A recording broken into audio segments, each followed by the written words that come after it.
So please describe to me what the aesthetic look is exactly. More like this guy here. Yeah. So we'll go ahead and bring Oh wow, you really have to come in here? like this guy. Is this No, is this really happening? He met the other guy behind you, bro. Like I don't know what you're talking about. I'm right into that bad boy. You can stay right there, behind the camera, behind the camera. No, see now that you got me jealous now. That's okay. That's not no, fair. but you're more in the category like Luther Arnold. Name? My man. Yeah.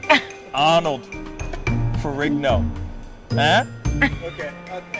Aesthetic.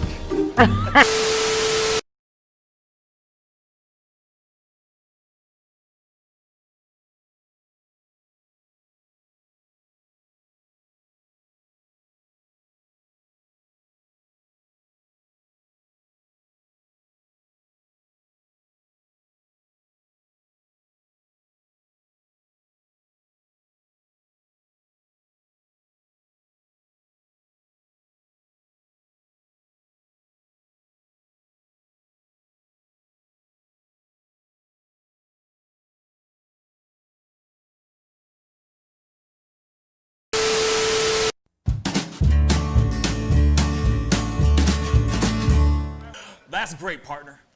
You two ever go outplace everything in its proper place? That does not make sense, but we usually do go, we head to Kroger's and we work. Oh, yeah. I've got a lady waiting for me back home also. She has the most beautiful scrotum.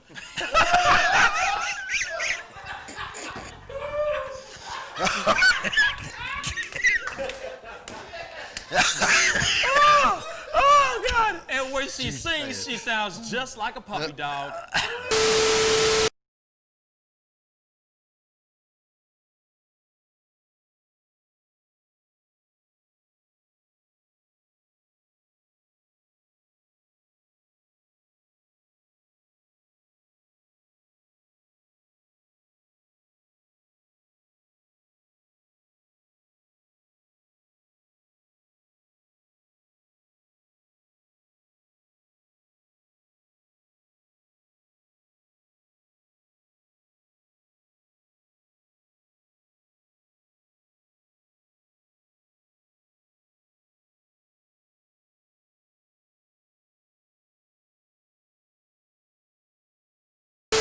How do you nail a photo? Just gotta get in the mode. You gotta talk with your eyes.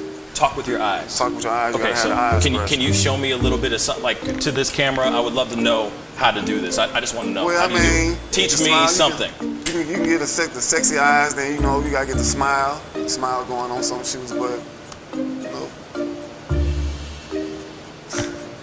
Wait, hold up. You got. I gotta when try it's this time, with when, you. it, when it's Hold time on. to laugh, I gotta try you this gotta with think you. of something funny All and start laughing. Do it again. Do it again. How do you do it? Teach me. Sexy eyes. The sexy eye. This is sexy eyes right here. Smizing? Smile. So you're smizing. Smile. Okay. And then you gotta get the. No, I look like I need to take a poop or something.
Wish words were like little toy guns. No sting, no hurt, no one, just a bang, bang.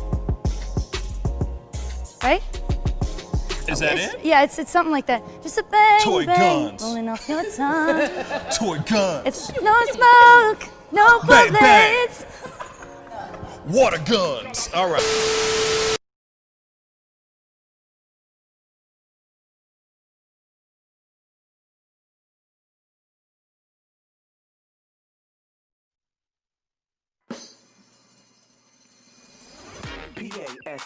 Pascal, you are now rocking with that dude Pascal.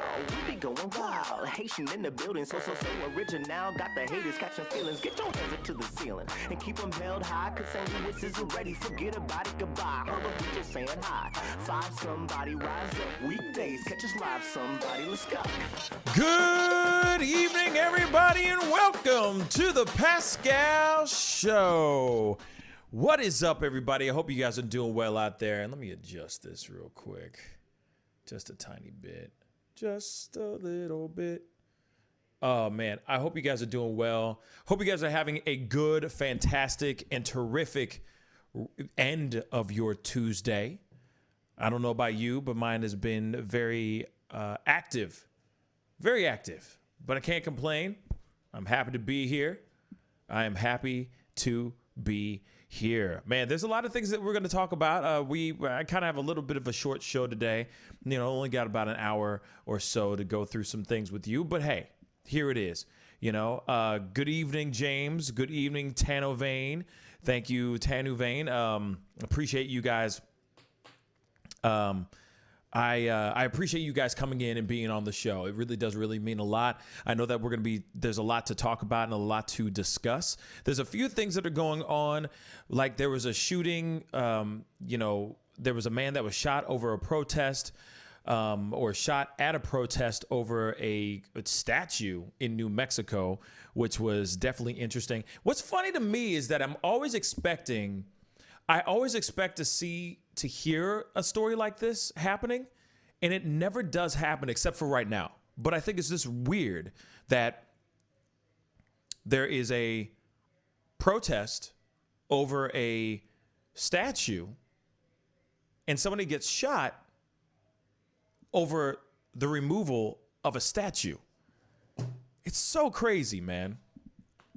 But this is America, y'all, right? This is where we live. This is what we deal with on the daily. Everybody's on high tension. And the tension is just so, you can cut it with a knife nowadays. You know what I'm saying? So it is very interesting, the things that are going on and the few things that I'm going to be talking about here. You know, everything from Chick-fil-A getting boycotted, or there's a new developing boycott that's happening right now with Chick-fil-A. I mean, it's always been a boycott, but I feel like now it's going to be an actual active, physically, physically active, proactive approach to this whole boycotting of Chick-fil-A. And then, of course, Trump was on today talking some stuff, which was very interesting as well. So we're going to be talking about a few things. We're going to bang through them pretty quick, but at the same time, there's just some really crazy stuff going on, and we're going to talk all about it. Hopefully you guys are down for it, to come along with me. You know what I'm saying? So one of the things that I find very interesting is our top main story of on the title. And man, I'm going to say this. Oh, blah dee, oh, blah da. Life goes on. Oh, la, la, la, la, life goes on. Absolutely, James. Now, here it is. Excuse me.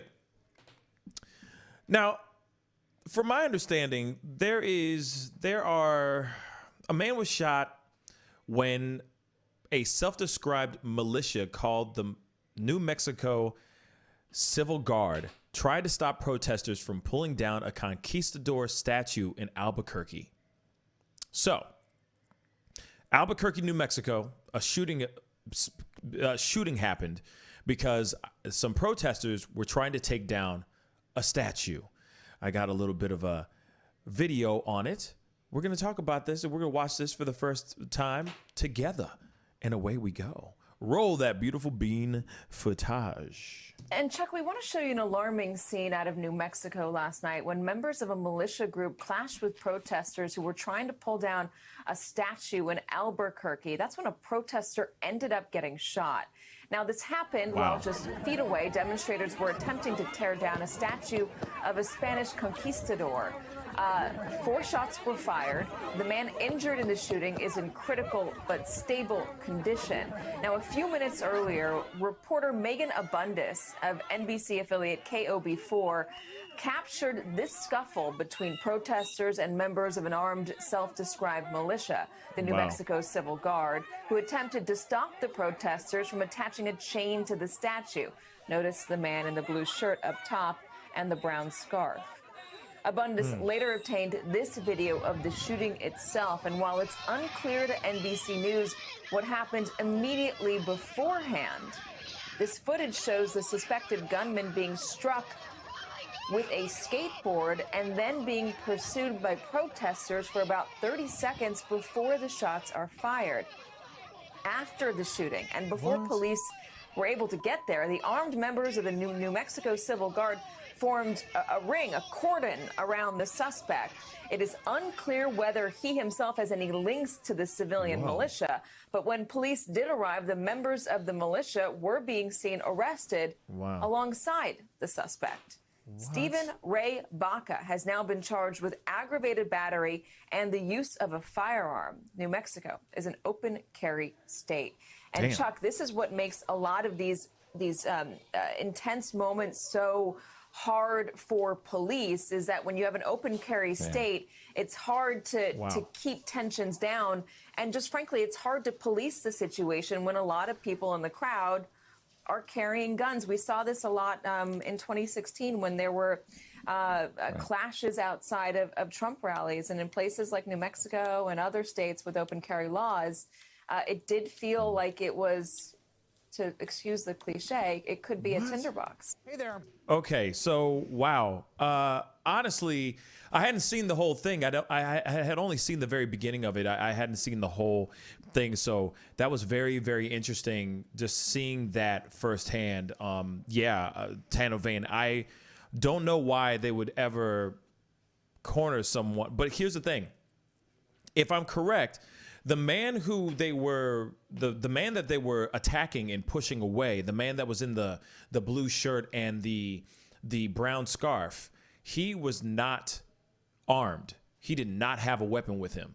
The militia, the guys that you saw up above, I'm going to try to see if I can find a freeze frame of it, of those gentlemen, because there was a bunch of gentlemen on top of the statue, and they were dressed like this. See this gentleman right here that I'm circling right here?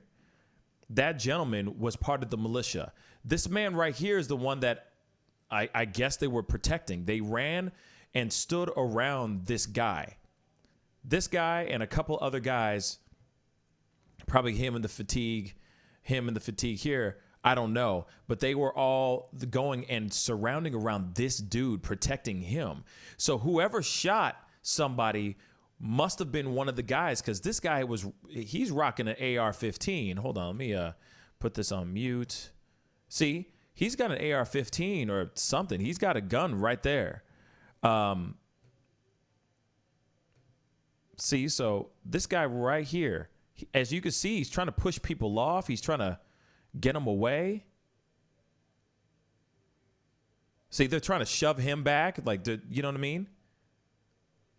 So I don't know what really was going on. I mean, it seemed like they, obviously the crowd really wanted to take him down, take down the statue. Then obviously they were going after this guy. They hit him with the skateboard because he was trying to protect the statue, as you see. Then he ran off. So at that time, as if I'm correct, the militia group ran over and surrounded them, surrounded that dude, and then somebody got shot. Somebody got shot. Not this guy, but somebody ended up getting shot. Some other random person, probably part of the angry mob.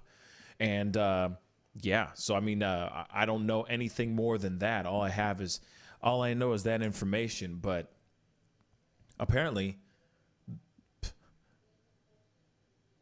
the militia that militia group were trying to save or protect that one particular individual, which is ridiculous. I mean, it's not ridiculous. I could see why they would want to protect him. Of course, to each their own, blah, blah, blah. He was getting mobbed. I'm sure they were trying to do, Captain Save-A-Ho. And I get that. You know what I'm saying? That's fine. They were trying to be Superman and they wanted to save the dude. And there's nothing wrong with that. But at the same time, damn, somebody got shot during that whole scuffle, which is wild. You know what I mean? So, woo, there you go. There you have it. So somebody got shot over a statue, man. A statue. That's all I'm going to say. A statue. A damn statue, y'all. Unbelievable. That seems very strange. A lot of people making a lot of bad decisions. Yep. I mean, that's pretty much what's going on now. I mean, we're now starting to go down the alley of things being getting really, really ugly. You know what I'm saying? I don't see anything getting pretty for a little bit. You know what I'm saying? I think that it's going to be weird and a little funky for a little while like this, and it's ridiculous.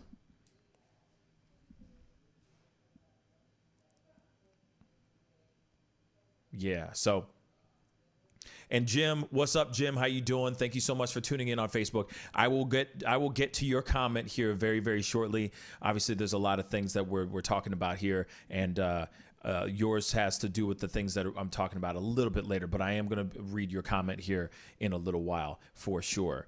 It could have moved. It could just be moved to a museum instead of fighting over it. That's what I think too. Like it could just be pushed somewhere else. Like today in St. Louis, they took down Christopher Columbus's statue. We talked about it earlier this morning. Now, what they're doing is that it wasn't no protesters came up and ripped it down. Nothing of that sort. It was just removed by the city. The city removed it, and they're putting it in storage for now. What they end up doing with it later is up to whatever the city ends up deciding to do, or whatever the state ends up deciding to do with that statue. But other than that, there were some people there that were really angry. There were some people yelling angry at the fact that they were taking this down out of Tower Grove Park. But at the same time, it wasn't being ripped down. At least it was being respectfully taken down, put somewhere else, all that stuff. So I don't know. Definitely comment down below and let me know what you think on that, because here's the thing, I have my personal opinion, about it. I think that the fact that it was taken down is a good thing. I'm really happy that they did. I'm really happy that they did it in a civilized manner rather than getting protesters over there and ripping it down. That's just, to me, I feel like it's counterproductive. It's counterproductive in my personal opinion. But at the same time, I understand that there's sometimes things that need to be done. I understand that the people want things done and they want it done now. But at the same time, I do give my city mad props for getting ahead of the curve and taking it down before ish hit the fan. And ish would have hit the fan if they just let it sit there. And then I think it would have gotten really, really bad if the city, the area, the people that are in that neighborhood had anything to say about it. I think it would have gotten even more messy.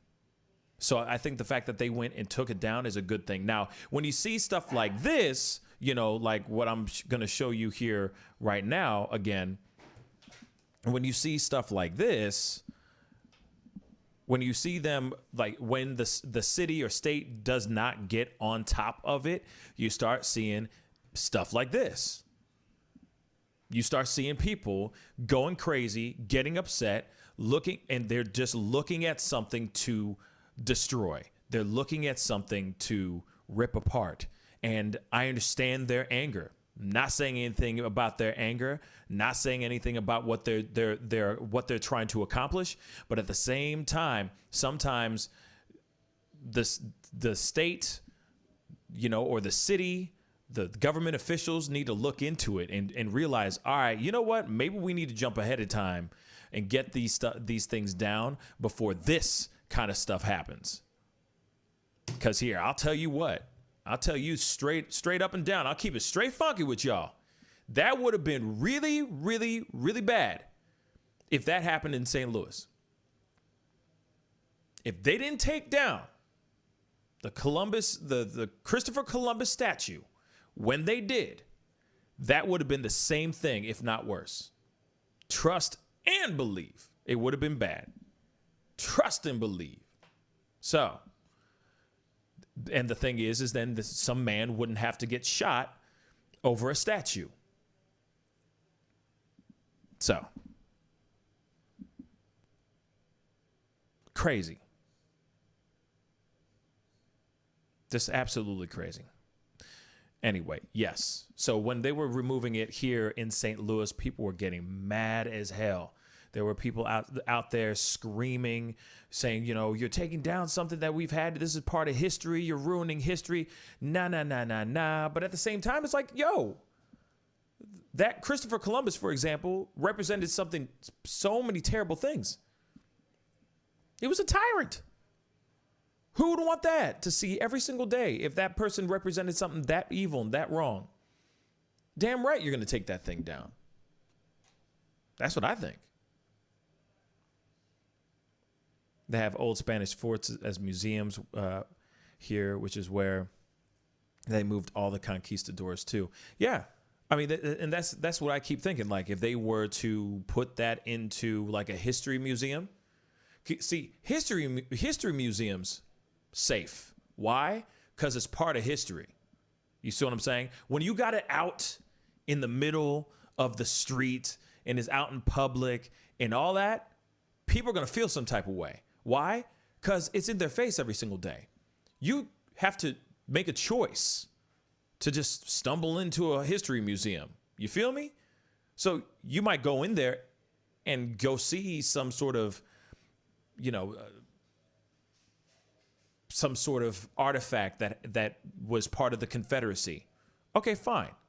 That's part of history. I get that.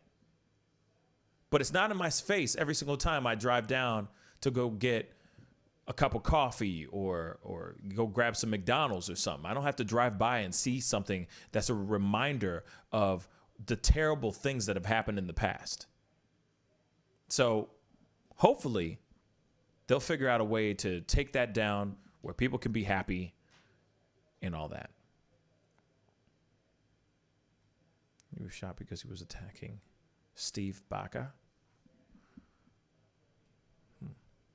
Arthur on Facebook says, let's see, thank you so much for commenting. I think they need to tell more of the history of the indigenous people, but don't leave out any of their history. And yet they should tell the whole truth, the good, bad, and ugly. That's a good point too. But at the same time, though, if there's somebody that's known for being extremely violent, doing really, really terrible things, why would you want to have that right there in front of you every single day? If that person represents something negative and something bad, or something that pushes racism or pushes a time that doesn't exist anymore in that way, in a negative context, why would you want to keep that in your face every day, every time you walk into a park, every time that you drive by on a street? Those are things that I think that a lot of people are feeling some type of way about. Understandably, they're feeling that way. I'm not sitting here, I'm not condoning them ripping them down with their own bare hands, but I understand them trying to either petition or bringing it to their government officials and getting that thing figured out, rather than them just going in, spray painting it and ripping it apart. It is still part of history, and I understand that part. That's why it should be in a history museum, in a very specific area, so that everybody knows when they walk in, they're going to go see that stuff. Like when you go see When you go see a Holocaust museum, you know you're about to walk into a Holocaust museum. Say that there was a Nazi, the history museums in Germany. I can only imagine that they probably have a Nazi a section that is basically just dedicated to the Third Reich and what it did and Hitler and all those things. I can only imagine that is in some sort of history museums, but it's not out in front of you when you're driving down the street. You're just seeing swastikas and tyrannical leaders as statues as you drive to go get a hamburger or go get a gallon of milk. That's what I mean. That you make the decision to go see it at a history museum. It's in your face, unwarranted in your face every day when you're living your life. And I think if they were just to take those things down and put them in their proper places, I think that it would make a lot of people a lot happier. That's what I personally think. Everyone has a right to their opinion, but a person shouldn't have to lose their life over it. Absolutely. Over 50 and fantabulous. I love it. Where are you commenting from? Please let me know. Comment down below. And thank you so much for the tip. I really do appreciate that. Over 50 and fantabulous. Tell me where you're calling from, or where you're commenting from. And yeah, I totally agree. I totally agree with what you're saying. No one should have to lose their life over a statue. Come on now. There's a gun, shouldn't come out during the removal of a statue. It's a statue. So, hi, Lynn. Thank you so much. From Oregon, what's up? That's beautiful. I love that. Thank you so much for coming in and checking out the show all the way from Oregon. I appreciate that. Is it Oregon or Oregon? That's what I like to know. That's what I'd like to know, Lynn. Let me know. But, that's the thing. I totally agree with you, Lynn. You shouldn't have to kill you. You shouldn't have to be killed or lose your life or lose a limb or get maimed because of a statue. That's what I personally think. No reason to origami. There's no, thank you so much for loving my content, Lynn. I really appreciate that. There's no reason for it. So that's why I'm just like, this is ridiculous. A dude got shot because of a tussle or a disagreement about a statue. And then I go in my head to anybody out there outside of it is like, what did that statue, it's like, did you have your first kiss there? Was it some crazy memory? Did you build that statue yourself? Why would you want to risk your life? Why would you want to shoot? Even the person that pulled the trigger, why would you want to shoot somebody over a damn statue? I mean, it's ludicrous to me. Absolutely ludicrous.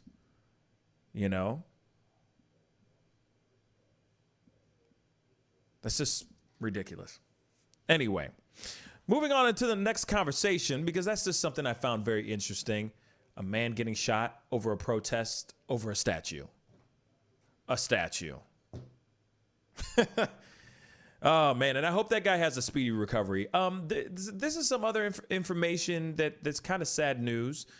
Remember the guy that we talked about a few weeks ago, the 75-year-old man that got pushed by some cops during a protest in Buffalo, New York. The man who fell back and he hit his head and all that. Well, there is some new information about that, about just how he's doing and what he's dealing with and everything. So I just heard on the news before I even started the show, the man has cracked his skull and now he can't walk. He He does not have the ability to walk right now. So they're saying that he's still in critical condition, but they are hopeful that he's going to get better. So of course, my thoughts and prayers go to that man, Martin Gugino. Apparently he was a very sweet man that always was out at protests and remember how Trump was trying to say that he was some part of Antifa. The man has no connections with them whatsoever. He's just a man who just wants the right things for good people. That's it. And now this man can't walk and is still in critical condition. So of course, if you pray or if you just want to, take 30 seconds to give some positive vibes out to that man, I hope he has a speedy recovery. But yeah, right now he is having a hard time being able to walk, all because of that fall. It's crazy. It's crazy, right? Yeah.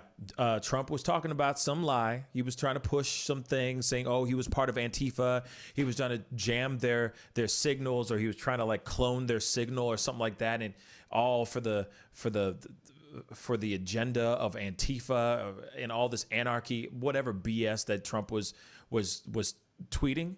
That's what he was saying. And obviously, the man had nothing to do with it. He was literally trying to hand back a helmet, and he had a cell phone in his right hand, and they just shoved him hard. It's crazy. Arthur said they should put up a statue of me. I'll pay for it too. That might be the alcohol talking, but that sounds good. I don't know. Man, they should have a statue for everybody. You know what I'm saying? And then whenever we do something incredible, that's when they put it out. We should all have our own statues outside of our own homes, so we know exactly whose house is what every time. I'm crazy, and I'm kidding. I would not recommend that at all. At all. Okay, guys?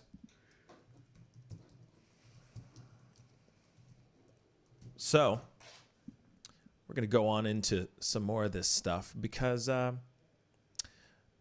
yeah.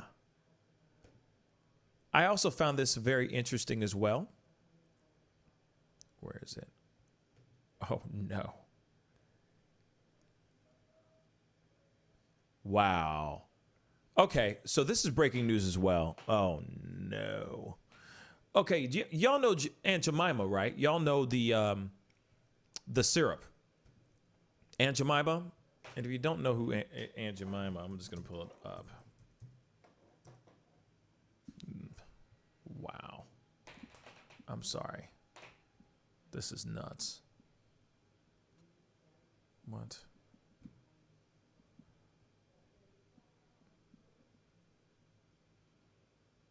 Holy cow. First off, obviously you guys know what Aunt Jemima is, and if you don't, I'd be surprised, but I'm just going to show you guys this website. But bang. Aunt Jemima. All right? So the syrup,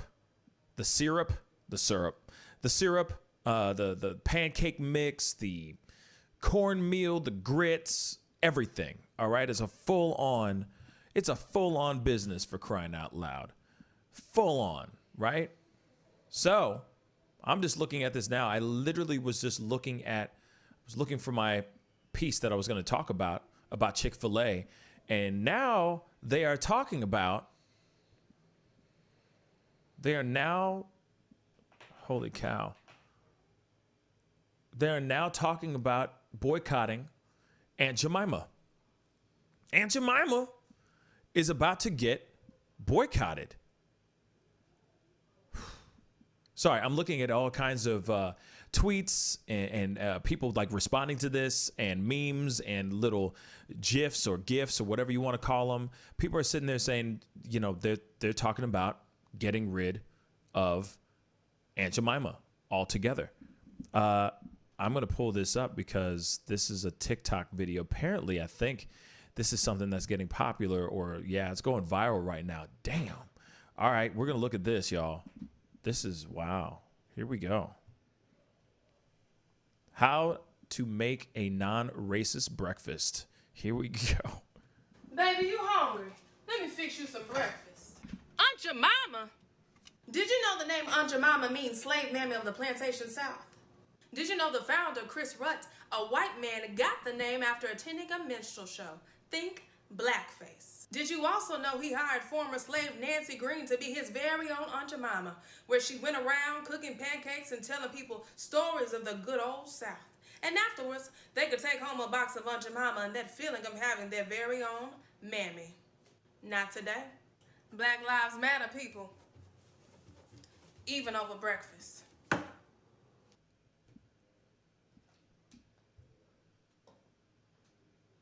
Oh, my damn.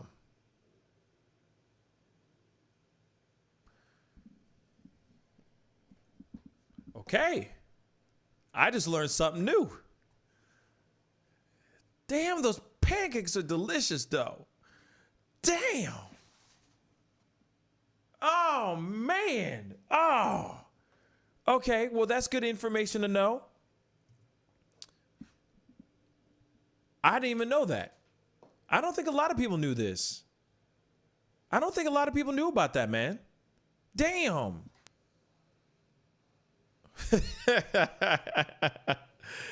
Yes. Yes, she was distracting us, but giving us information at the same damn time. You see what I'm saying, Mr. T12? Yes, that was hella distractive. But I learned the hell out of something right there. Damn, I didn't know that. That information is very good to know. Bam, y'all. Wow. Yeah, Lynn, Rutro. Yeah. Well, I guess I'm not buying any Aunt Jemima.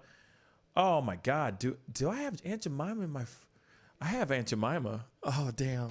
I have Aunt Jemima syrup in my man, that stuff is fire though. Like it's fire. You understand? Damn. But see, that's the kind of stuff like we're gonna be hearing a lot of things that are gonna start getting boycotted or things that are gonna be thrown out the window. Real talk, or it'll be around, but it won't be as prominent anymore because people are starting to get on board. People are starting to be more on point on what they're supporting and what they're backing and all those things. So this is something really interesting. Wow. So Aunt Jemima, I ain't buying no Aunt Jemima no more.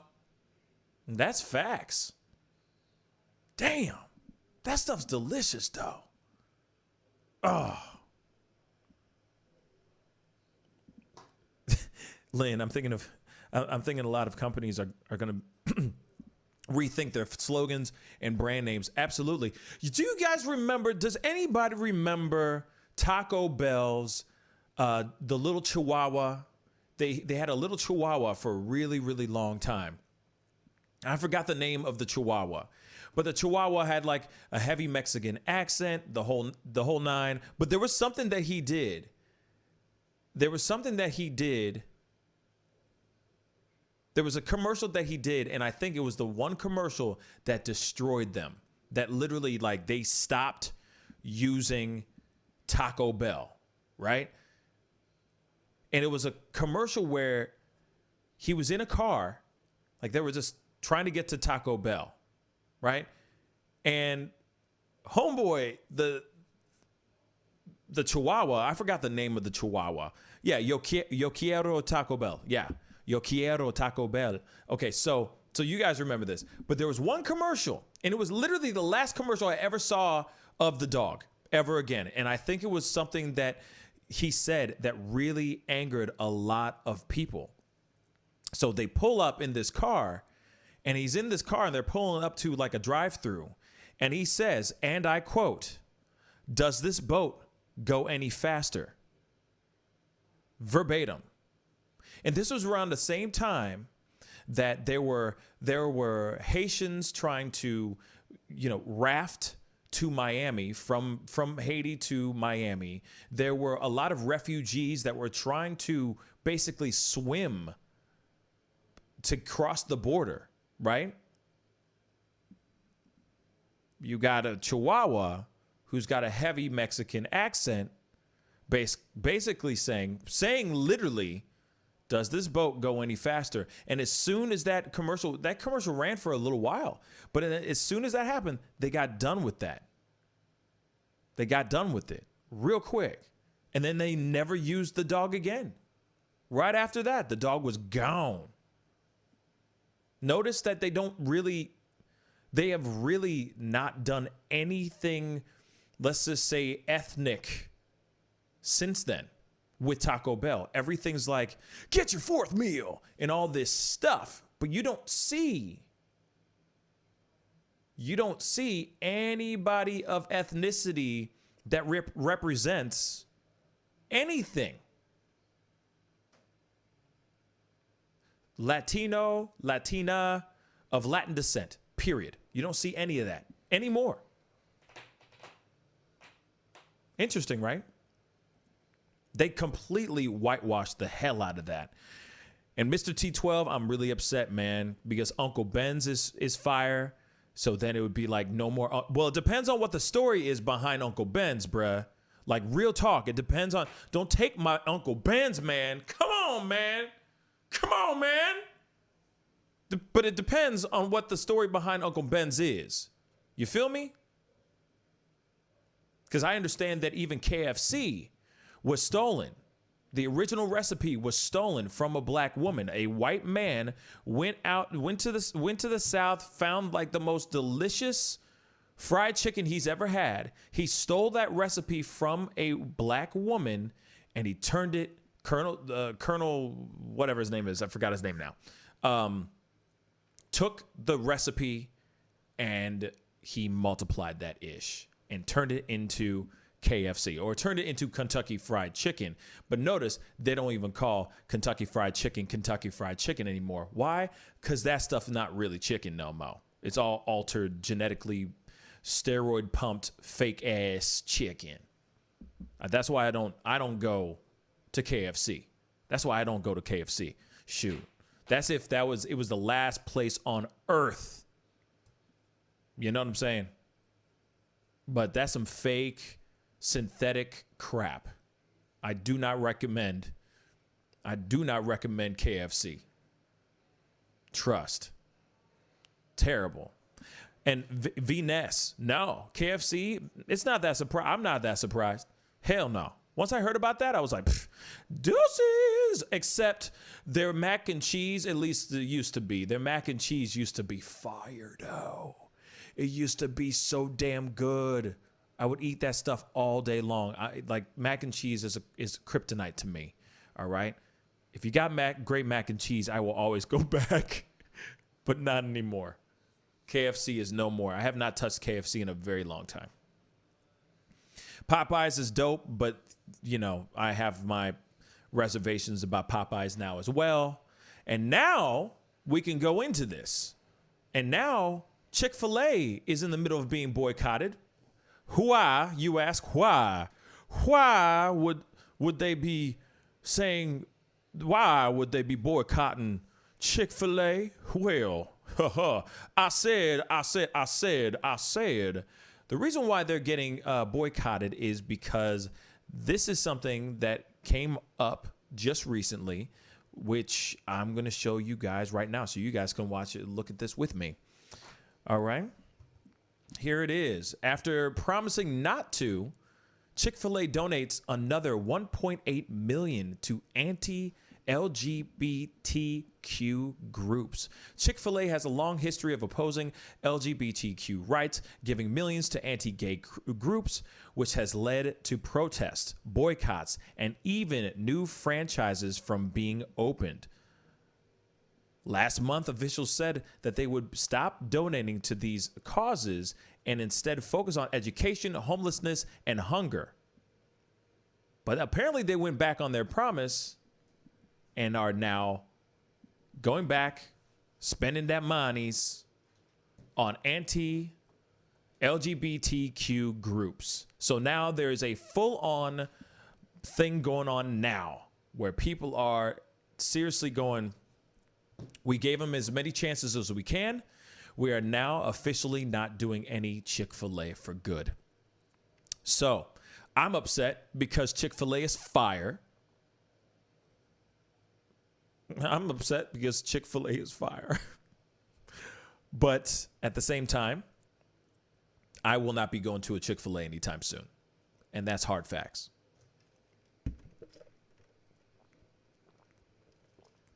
Unfortunately. Unfortunately, I will not be.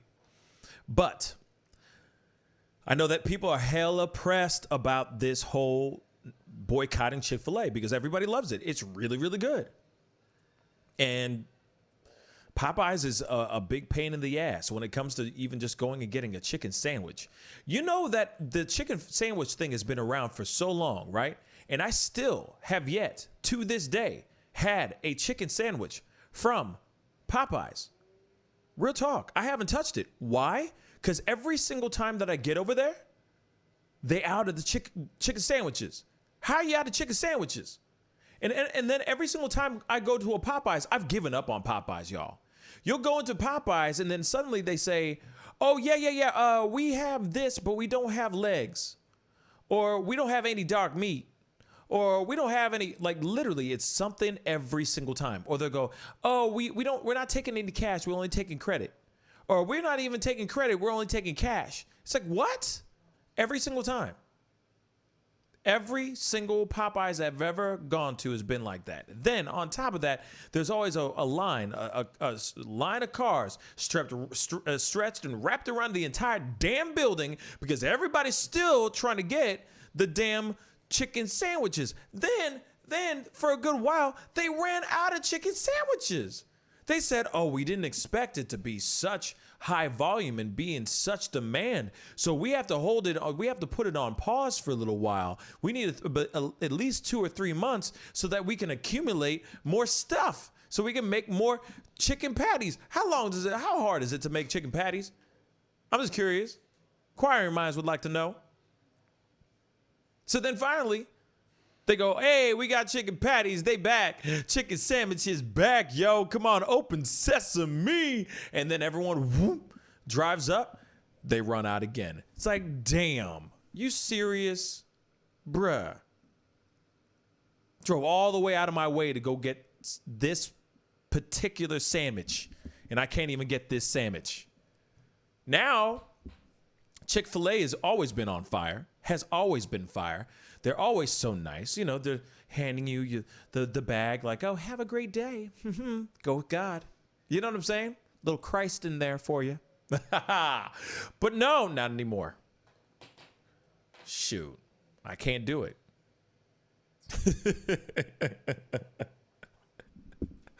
Oh, I just can't. I'm sorry. I'm sorry. They always run out of stuff. Yellow man, they always run out, man. They always run out. Damn. Okay, so they're okay. So Yellow Man, they just aight. They just aight. See what I'm saying? They just aight. Now I know that my boy Jim said something in the very, very beginning, so I'm going to read half of what he said because he was talking about Chick-fil-A. Chick-fil-A, admittedly, one of the most efficient and courteous drive-thrus I've ever encountered in my life.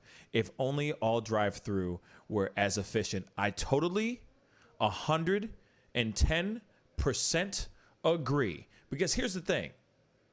Popeyes could have the same type of thing. People could sit here all day or a day going, Popeyes for life. Like just going in all day about Popeyes, just like how they go in about Chick-fil-A. But the only difference between both franchises is one thing, and one thing only.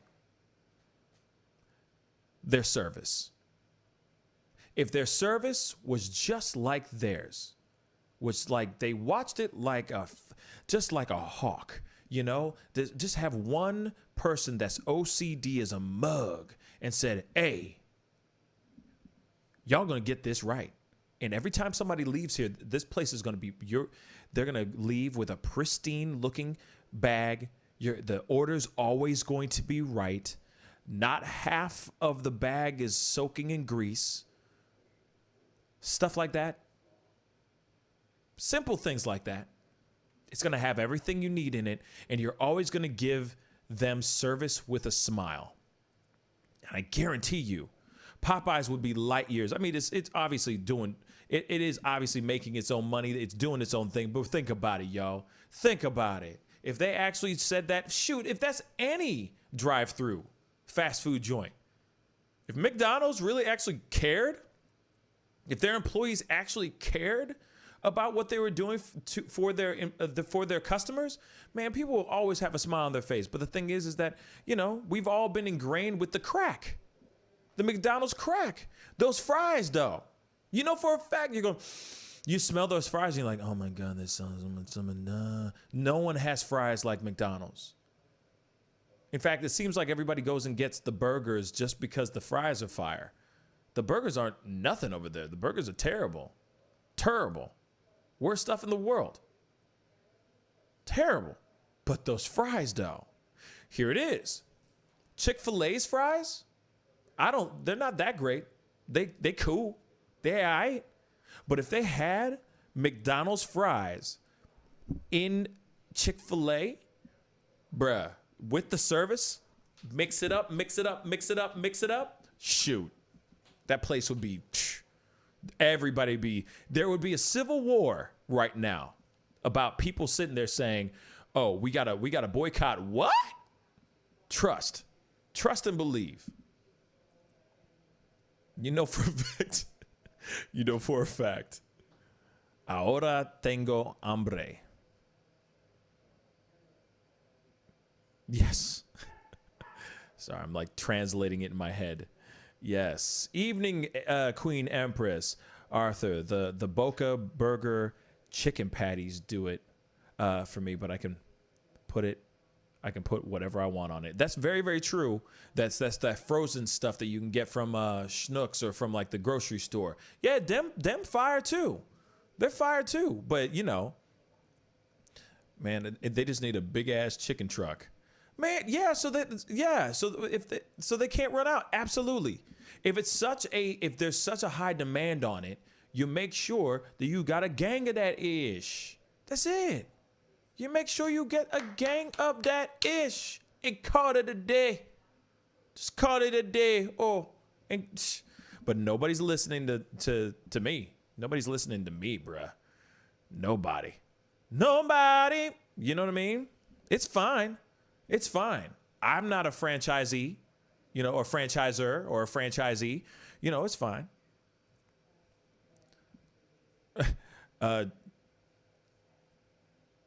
Let's see. Do I speak French or Creole? I speak a little French, more Creole than French. Just so you know, Tanavane. Just so you know. James, what do Pascal, Trump, and Clinton have in common? I don't know, James. Answer that. Oh, love those fries. I see what you're saying. Oh my God. If you ask her a free sample of fries, Mickey D's, we'll give you one thinking you're a super secret shopper. Interesting. I didn't know that, Arthur. That's interesting. I need to try that.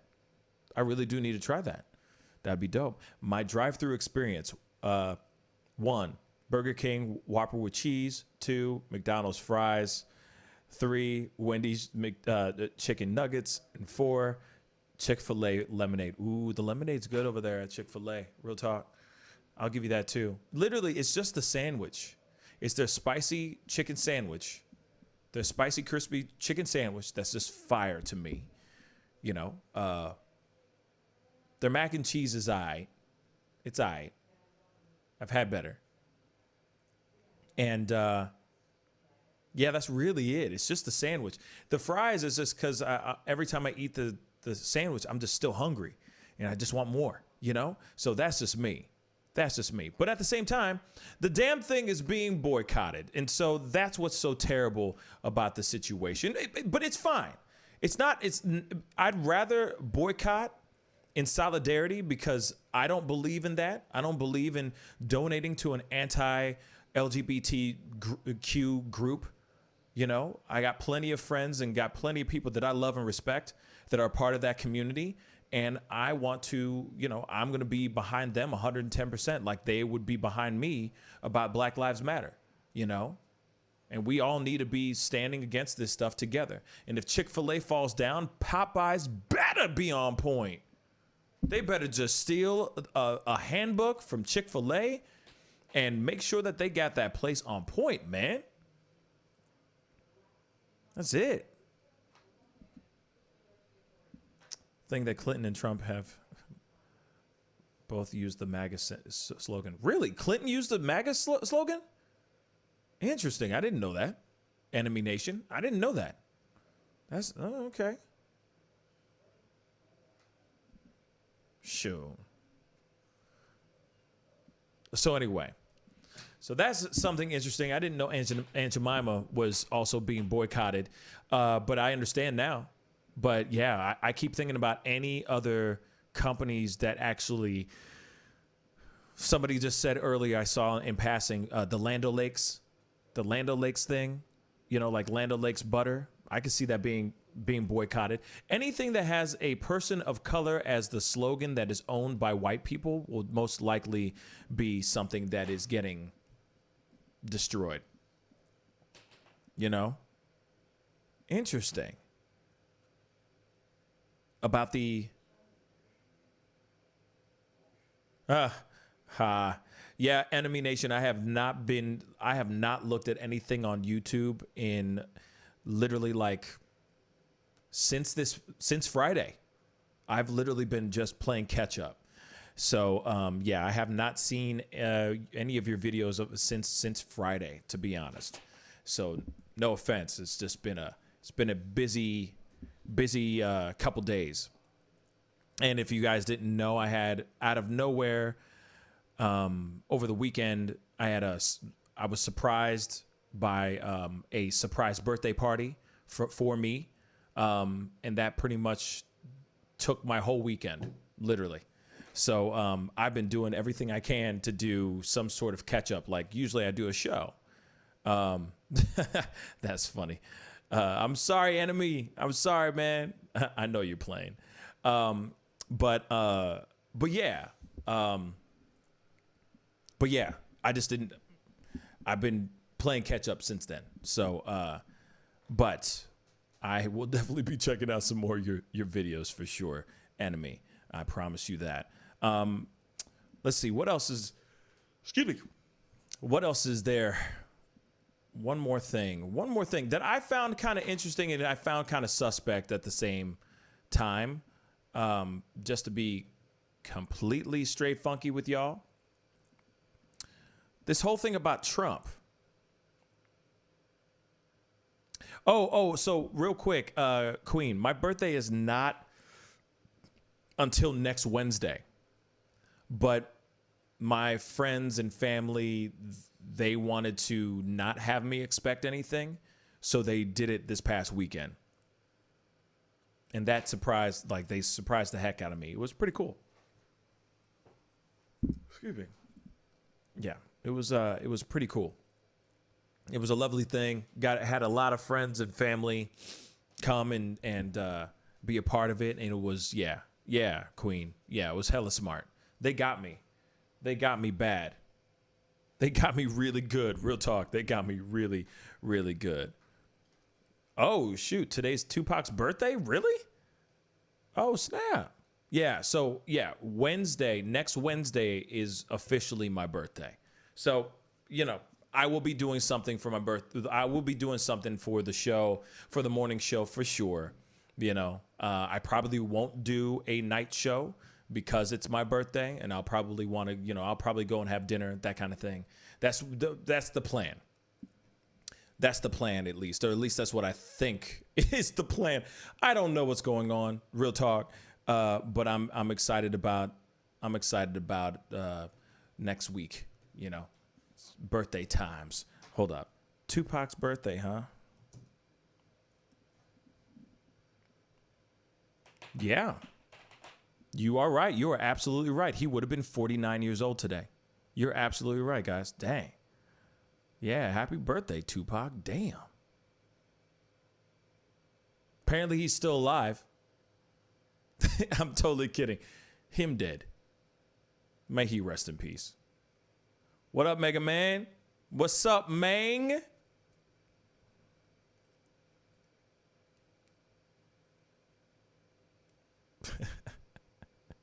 What's up, Mang? But yeah. So yeah. Yeah. Nikki, hello from San Antonio. Thank you so much for tuning in. Okay, so there's some other piece. There's another thing I just wanted to throw up really quick because this is what I found very interesting. Something about, well, hold on. There's so many new things that are just popping up that I'm seeing, and I'm like, ooh, I got to look at that, or ooh, I got to look at that, and that's something interesting. I'm gonna play this one. F it. Why not? So apparently, this is interesting. Okay, so the title is Black Cop Fired After Intervening on Chokehold, I Lost Everything.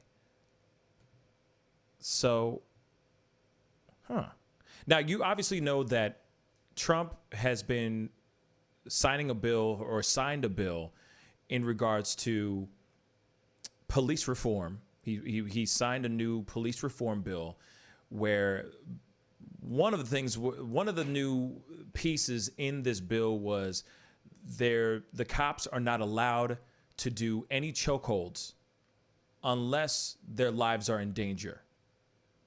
There was a couple other things that he had in there. Actually, let me pull that up really quick.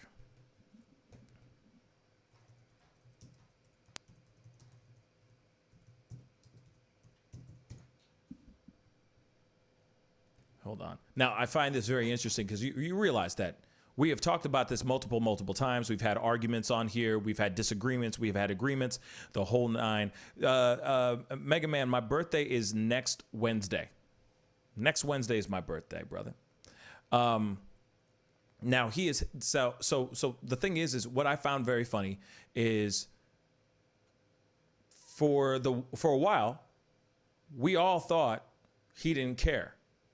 We all thought, because he was going up, making speeches, going and walking across the grassy knoll, tear gassing protesters and shooting them with rubber bullets just so he can get a cameo photo in front of a burned chapel that was across the street from the White House. We all thought he didn't give a damn. And then suddenly out of nowhere, he signs a police reform executive order. Like it's just came out of nowhere. Right?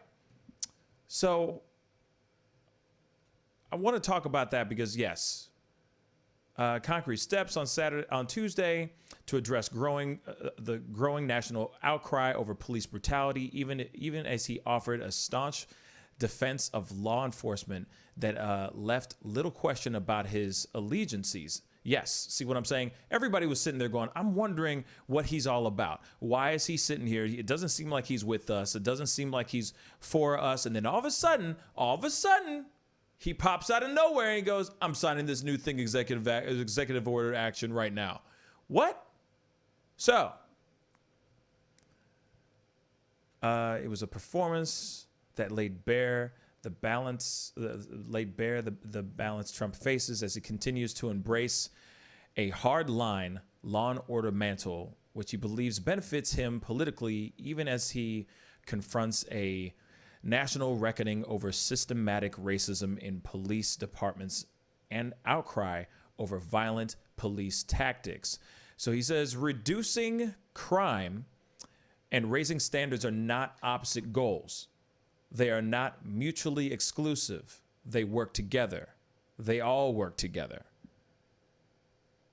There are very tiny, I use the word tiny, it's a very small percentage but nobody wants to get rid of them any more than the really good and great police officers. So I guess he was referring to, in his speech, racism. Oh, getting rid of the racism. So yes, blah blah blah. Professional standards. Okay, so Trump said he was taking executive action to encourage police to adopt the highest and the strongest professional standards to deliver a future of safety and security for Americans of every race, religion, color, and creed. Without police, there is chaos. He said Americans demand order and hailed the efforts of law enforcement to quell violence during protests against police brutality earlier this month. I'm looking for the part that he says this thing, which I found very interesting. We must build upon our heritage, not tear it down.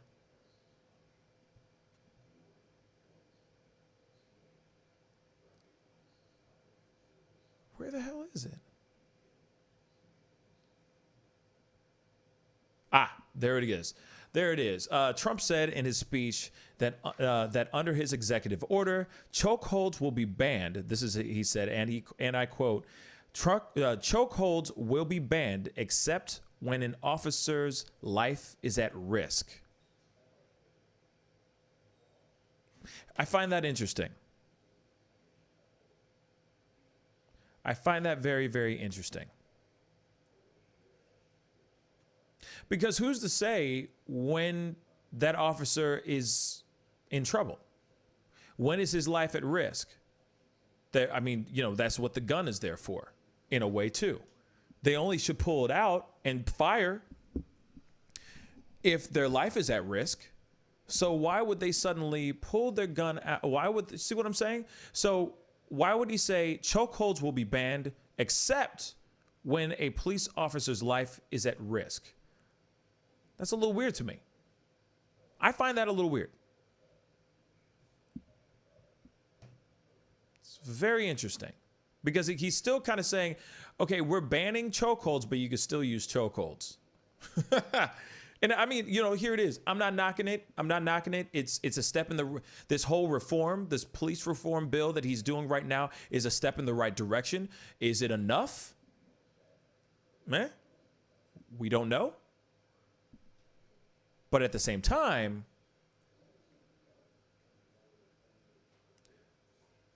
it is a step in some sort of direction instead of him not doing anything about it. But I don't know if that's going to keep, or as he likes to say, quell. I feel like that's his new SAT word. I don't think that's going to quell the angry mob that's out there in the streets right now all over the country. That's what I think,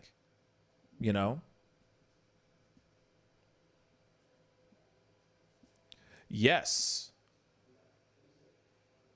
Oh, wow. Yes, Enemy Nation. I do remember that. Do you remember the chokehold in Training Day when Ethan Hawke's character was being attacked by two guys and Denzel said, you should have shot him? Yeah. Colorado State Senate. This is mostly Republican, is passing a law that all police have to wear cameras 24/7 and release unedited footage to the police to the public within 40 days. Yes. Hopefully it stays unedited. That's the only concern I have. You shouldn't use chokeholds. Mega Man said you shouldn't use chokeholds. You're right. That's what guns are for. Using tasers and batons also. Yeah, I mean, because here's the thing.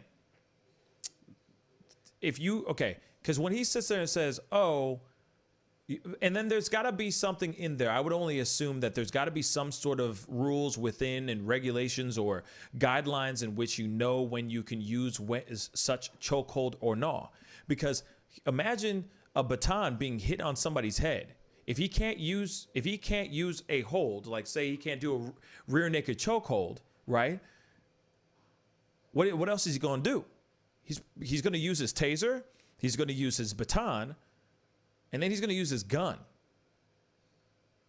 Personally, if I could, I mean, not in a chokehold with the knee should never be used, should never be allowed. That's what I personally think. But when it comes to chokeholds, if it's going to be banned, then it should be banned outright and called a day. That's what I think.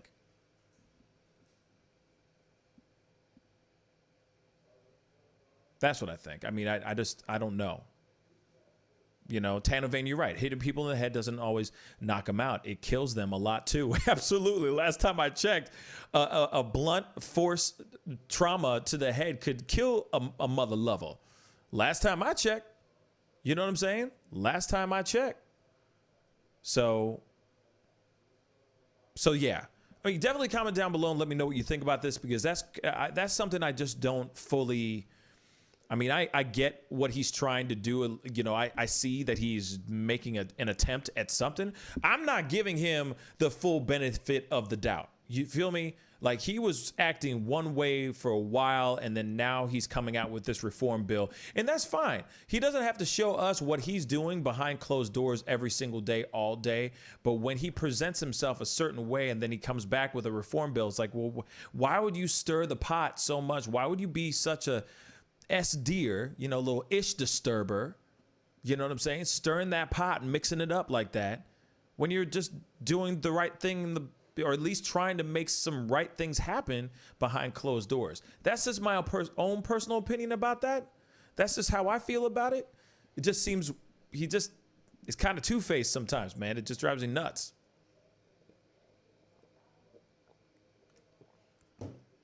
It just drives me nuts a little bit. So I think if you can't use a chokehold, you shouldn't be able to use a chokehold at all. Because then cops are not going to know when to use the chokehold. Like right now, they don't even know when to use their damn gun. They don't even know when the right time and the wrong time is to use a gun. They're shooting the dude in the back twice because he had a taser, man. A taser. We're talking about practice, man. You feel me? So to me, it's like, hey, there's got to be a moment where you go, okay, when is the right time and when is the wrong time to apply such thing? And if it's not allowed, or if it's going to be too complicated and go, oh, it's got to work within the confines of this, that, and the third, then throw it out. Throw it out. Don't even make it available to be able to use, because then it gets too complicated, and then it just gets too much. There's no reason for all that, you know. I mean, and that's my personal opinion, you know. To each their own. Everybody's allowed to have their own opinion about it, but that's what I think. And I see what you're saying. I'm reading what you guys are saying right now. It's like, hey, this ain't checkers, this is chess. You know, he's playing chess, everybody else is playing checkers. I get that. You know? Sorry, some of the I had to open up another page because some of you guys is yeah, Mr. Super, what's up, man? You talking about practice, man. Practice. Some of your comments were being grayed out, so I'm just refreshing so I can read some of your comments on here. Enemy Nation, taser doesn't always work. They are notorious for malfunctioning. If a guy is bigger than you and you could get your weapon taken from you and then used against you, choke them or run your ass off. You see what I'm saying? That's kind of what I'm thinking. I think that if you're going to hold them in a hold, how about not put your knee on their neck or put your weight on their back like that? Get them, if you have to put weight on them for a second to arrest them, then arrest them and then get off the damn back. Now, of course, I can't sit here and say, Mr. T12, absolutely, Iverson is a legend. I can't sit here and say that I know what it's like to be a cop. I can't sit here and say that at all. I am in no way, shape, or form have I ever had that experience of being a cop and having to be in the ish and be in active duty. Never. But at the same time, I keep thinking in my head, there's got to be a way. There's got to be a way that you can detain somebody without actually having to go into a full-on chokehold to the point where somebody dies. That's what I think.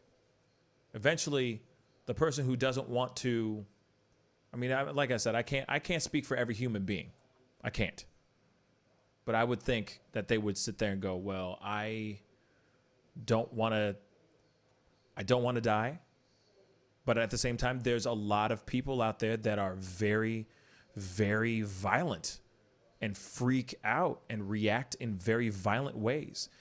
You know, that some people are, when you arrest somebody, some of those people are not right in the head and they just go nuts. You see what I'm saying? So I don't know. Malia, how you doing, Malia? How's my Aussie? She just said, I'm ex-police. We're trained to use chokehold if suspect was resisting and needed to be taken to the ground. We stopped the hold ASAP. I agree. Chokeholds, threatening situations does not make sense. Yes, you're absolutely right. It doesn't make any sense. And that's why I'm like, man, there's got to be a way to find, there's got to be we got to find a way to find a happy medium. That's it.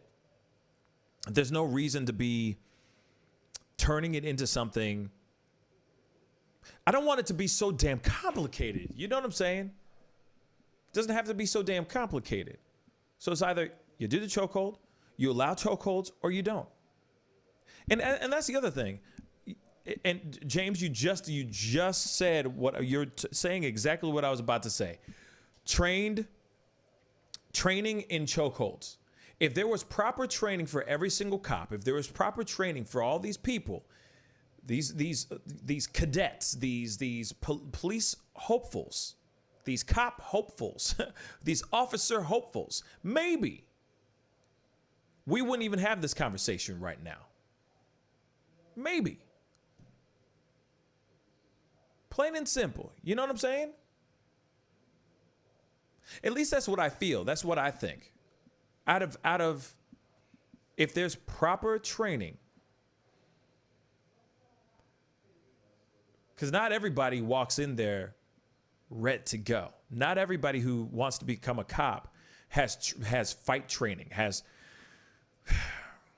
weapon training, has all that stuff walking right through the door. Not everybody has that.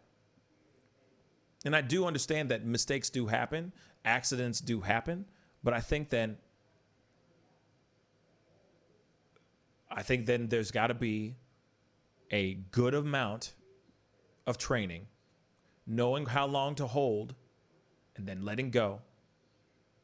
But then I also think that there needs to be, I feel like it's like, you know, you see these in movies all the time. You see these in movies all the time where like dudes are training to be CIA or FBI, or like they're gonna be like undercover, and they're getting ran through. They're getting just wrecked. You know, they're getting training like you'd never think, the unconventional training, so that any time that they're in the ish, anytime that they're in action, they know exactly how to perform. They are ready for that high tension situation.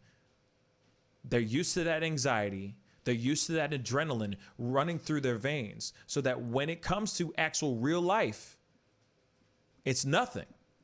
And I know I see those in movies, but at the same time, it's like, man, I wish they would do the same thing for the cops and actually do seriously in-depth training, so that they know exactly what kind of ish they're getting themselves into. So that anytime the ish hits the fan, they ready. And they know exactly what to do. You know?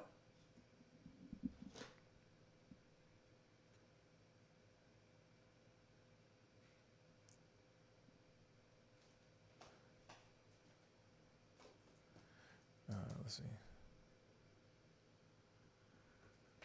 Excuse me.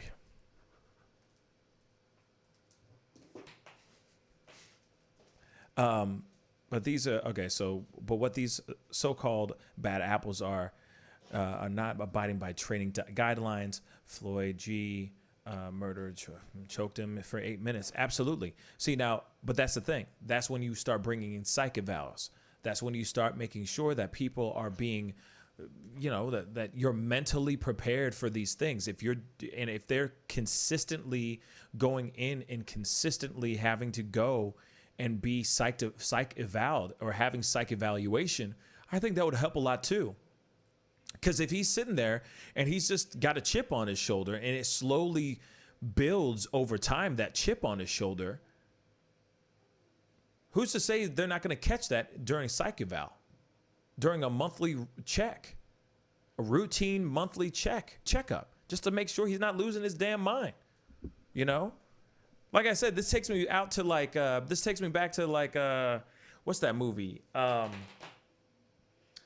Skyfall. I know this is like movies. I'm quoting movies and this ain't ish, but I'm just saying. James Bond's Skyfall. He goes in the very, very beginning of the movie. He's on top of the train. He gets shot. He disappears for a good while. They assume that he's dead.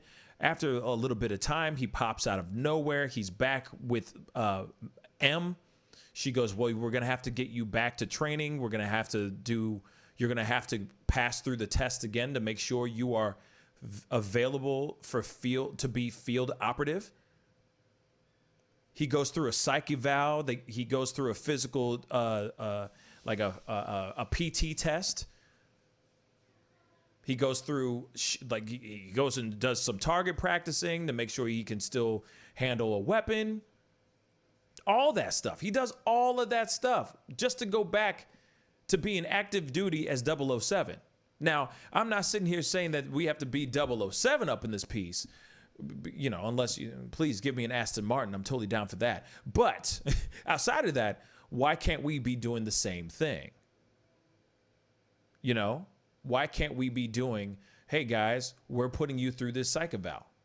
We're going to put you through PT tests. They do that for Army Reserve, Air Force Reserve. They do all those things for all these guys. And these guys do it every 6 months. Why can't they do that for the cops? One of my closest friends, and he's a friend of the show. He comes on here every once in a while, Sess. He's part of the Air Force Reserve. And he has a PT test, and he gets tested every half a year, every 6 months, just to make sure that he is physically fit and mentally prepared to be part of the Army, of the Air Force Reserve. That's fine. Why can't they do the same thing? And you're right. 8 minutes was definitely not part of that training. Then yes, what training says, shoot in the back, hold choke for whenever. Tamir Rice, shoot without investigation. It took 2 seconds from arrival for that cop to shoot Tamir. Exactly, and that's the thing. He was holding a toy gun, Tamir Rice. But like I said, I keep thinking that you got cops that are just nervous. I'm not trying to justify any cops here, please. Any of the cops that have done anything bad, I am not justifying any of them, okay? But there are a lot of cops that do not have enough training or don't know anything about the training or forget the training that they've had because they've been inactive for so long. And then all of a sudden, because, all they do is sit in a car, pull people over for speeding tickets and give people parking violations and traffic violations. And that's it. And then when the ish goes down, they ain't ready. Straight up. No Cypress Hill up in this piece. They ain't ready, man. They're just sitting there going, oh God, oh God, oh God, oh my God. I've never pulled this gun out in so long. I haven't fired this gun in years. Some of those guys are like that, And then some of them are cowboys that think they're John Wayne. They think they're Rambo. Just want to shoot everybody, which is ridiculous. Something that happened this last year, I think, there was a woman that was stealing crab legs from a supermarket here in St. Louis. All right. She was stealing balloons and crab legs. She was trying to do like a surf and turf type of dinner for like her mom, I think. And it was her mom's birthday or something. So she had balloons, she had crab legs, she had steaks in her hands. So she runs out, she busts out of this Schnucks, runs out of the place because she's trying to. Schnucks is a local grocery chain here in St. Louis. Anyway, she busts out, right? She busts out of this place. She runs into a dude. He's like a guy who's grabbing all the. He's a clerk. He works there. He's grabbing all the grocery carts and all that. And she runs into him, falls to the ground. Crab legs go everywhere. Dude goes up, tries to help her up, picks her up. He's like, excuse me, I'm sorry, sweetheart, are you okay? She decks him clear in the face, hard, right? She starts booking it. She starts running again. There's a cop that is in this area, and it's in this place called Ladue. It's a very, very ritzy, very upper middle class area. Okay, they don't see this kind of stuff. They don't see people stealing things there. It's very white suburban area. All right, the cop that's there is this woman, is a female cop. She has not picked up or pulled her gun in the 20 some odd years that she's been working in the force. She has been working for Ladue, and she has never pulled out her gun or her taser, mind you. So she's out there. She goes up to the lady. The lady's sitting there, frantically just, the lady's basically telling her like, oh, they're telling me I'm trying to steal something. I wasn't stealing nothing, blah, blah, blah. The female cop is like, listen, please, just stay here. You're going to have to stay. We're going to make sure everything's okay.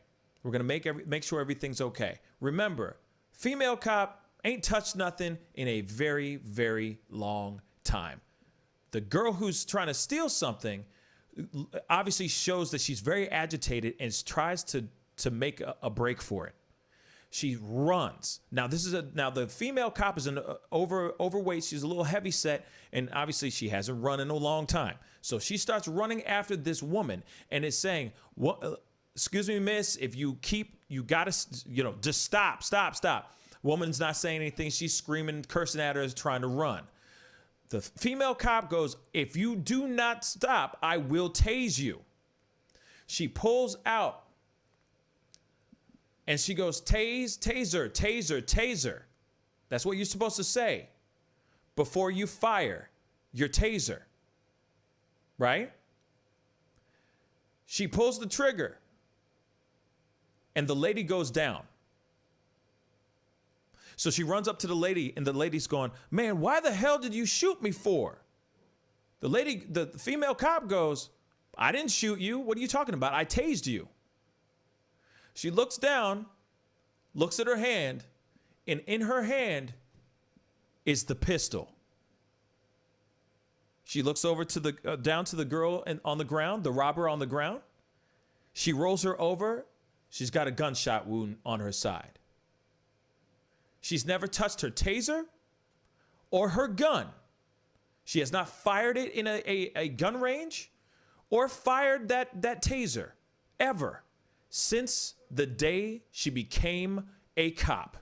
That's what I'm trying to say here. No training whatsoever after that. She became a cop. Woo, congratulations, you're a cop now. She goes out there, fast forward, 20 years later, she's in the ish in some ritzy part of St. Louis. Has not touched her gun or her taser. She was so frantic. She grabbed the wrong weapon, yo. The adrenaline was pumping in her so bad. She grabbed the wrong weapon, yo. Why? Because she hadn't touched any of her weapons in 20 some odd years. Now, the robber, that woman that was robbing the joint, is about to sue the Ladue Police Department for millions of dollars. Why? Because the cop had not touched her weapon in 20 years, yo. That's what I'm talking about.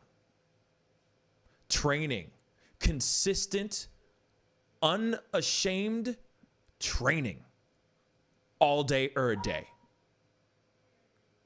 Now, I get it. She's patrolling an area that doesn't see much action. Most of the time, it's a few fender benders and some expired plates and some traffic violations and whatnot. But you don't have anything where she's going to have to run after a robber. But you might.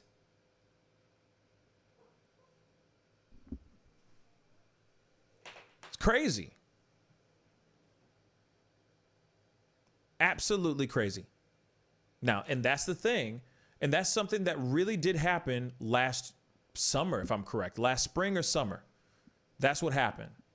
And now they're in the middle of doing a huge, court deal, the whole nine. She's dealing with all that crap. All because she didn't have that training. All because of the training went bye-bye. And then I keep thinking the same thing. I keep thinking, yeah, serious kittens. Thank you so much for watching us on Twitch. That's what I keep thinking about a lot of these other guys. Now, Derek Chauvin's a completely different animal. That guy is just a piece of trash.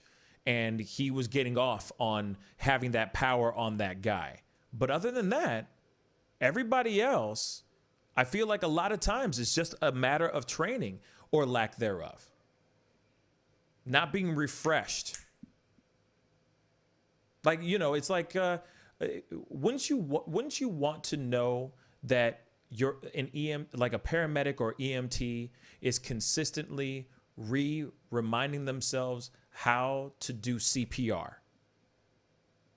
Wouldn't you want a surgeon or, a doctor of any sort want to refresh and remind themselves how things are done in certain ways if an emergency was to come and plop in front of their laps? Wouldn't you want the people who are supposed to save your life or keep you safe consistently have that stuff readily available and always be ready? That's the kind of training we need to have with these cops. Shoot, they do the same thing with the men in our armed forces when they go to war. Our Marines, our SEAL teams, they are so ready and they are so disciplined so that if anything goes down, they are ready. And that's what they need to be doing with the police. They're dealing with civilians, not the enemy. But they need to know when things go down that they should be fully 110% ready. Not randomly, by accident, pulling out their taser or pulling out their gun instead of their taser. But those things do happen. Those things shouldn't happen. Ever.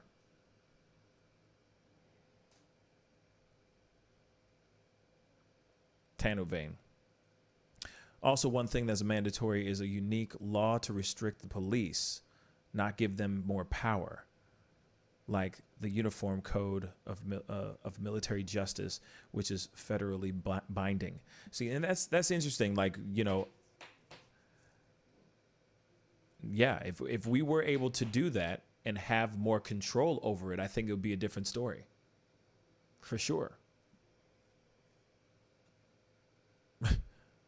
For sure. I don't know how he had the right to be on the road with so many complaints against him. Exactly. That's the other thing. You see what I'm saying? If there's more, like the reform bill needs to have those kind of things. Maybe it's like you're only a 3-strike rule or something like that. I don't know. Maybe there's only a 1-strike rule. I don't know. I don't know what's the right thing because I'm not a cop. I'm not a government official. But I would feel that they should have some sort of guidelines that they have to abide by, and it's scripture. And that's it. And if that person is known for is a tyrant as a cop, that dude should not even have a job. Imagine him not having a job, then George Floyd would have been still with us to this day. And that's sad. That's very sad. But anyway, I appreciate you guys being with me and hearing that story. But, you know, and of course, talking about this, because real talk, that's what we need to talk about these things. And there's no finite answer to any of this. There's none. There's no real finite answer. I wish I had a finite answer on what could solve things, what could make things better, what could make things worse. How could we stop from things from getting worse? But maybe this thing with this reform bill, like him doing that, maybe it's a step in the right direction. And hopefully there's a lot more than just what he said at that speech that will later be revealed in time. But anyway, guys, I do have to get going. It's a little bit longer than I expected to go today, to be honest. But I will be back on tomorrow. I guarantee it. I'll be back on tomorrow morning at 9 a.m. Central Standard Time with the guys. So be sure to tune in. You know, I love everybody. I love all you guys, and I appreciate everybody who's coming in and being a part of the show. It really, really means a lot. We actually just hit the 6,000 subscriber mark, so we are making some moves, y'all. We're making some moves, and it really means a lot that you guys are liking, sharing, commenting, and just being a part of this crazy show. I appreciate it. What up, Lord? What's up, Wood Grain? What's good, my brother? Stay blessed up there, man. All right? But anyway, Lynn, it was very nice to meet you. Arthur, very nice to meet you and have you onto the show. Thank you so much for coming on to the show on Facebook. We do have a huge following on in a really great chat room on YouTube. So Arthur, if you ever want to go over to youtube.com/The Pascal Show, there's a whole bunch of people, a lot of beautiful, wonderful human beings in that chat room, and you could be a part of the conversation there. Hit that subscribe button, and everybody hit that like button underneath the feed today. It would really mean a lot. I'll be back on tomorrow morning at 9 a.m. Be good to yourselves. Be good to one another. And I'll see all your blessed faces tomorrow morning. Much love to you guys. This is The Pascal Show. Bye. Hey, take off to me. Ms. Feinberg, I'd really appreciate it if you would close your legs. Do you find it distracting? Power, respect. The festival is crazy in the streets. Deception, the fakers and leaks. Entertainers and trucking for tweakers and losing their circles. They're not so unique. All of us under surveillance. People so feeling they made it. Half of them stumbling around and they faded. They live in the world that's degrading for people that's constantly hated. But you see how he makes these S's in his body right here? That's where he's hanging on, and then he's moving forward with the locomotion of his ribs. That is classic Missouri rat snake right there. So I'm gonna go ahead and grab him before he gets into a hole. Now, these snakes are not biters. They won't bite as long as you don't squeeze them. If you just stop them like this, it'll freeze them, and then you just gently pull them back. As long as you don't squeeze them, they won't bite. Yo, Mike, what's up, man? Guy? Good to see you, man. Yeah, so Sugar Fire. Yeah. Fully open, right? Yeah, we're pretty much open. So you can't sit inside yet. Monday you can sit inside a little bit. We'll have 25% of the tables inside, and then we're letting it rip outside. So I know that there's a lot of people really concerned about staying safe and all of that. No, so what are you guys doing in regards to that? Well, we have extra people to clean and rub everything down all the time. Everybody inside's wearing masks. And we have those little stickers on the ground so everyone can stay 6 feet apart. Right on. The tables are all spaced out, inside and outside. Sugar Fire, open in full effect right now. They're staying healthy, they're staying clean. Go get you a rack of ribs. Sugar Fire, open right now.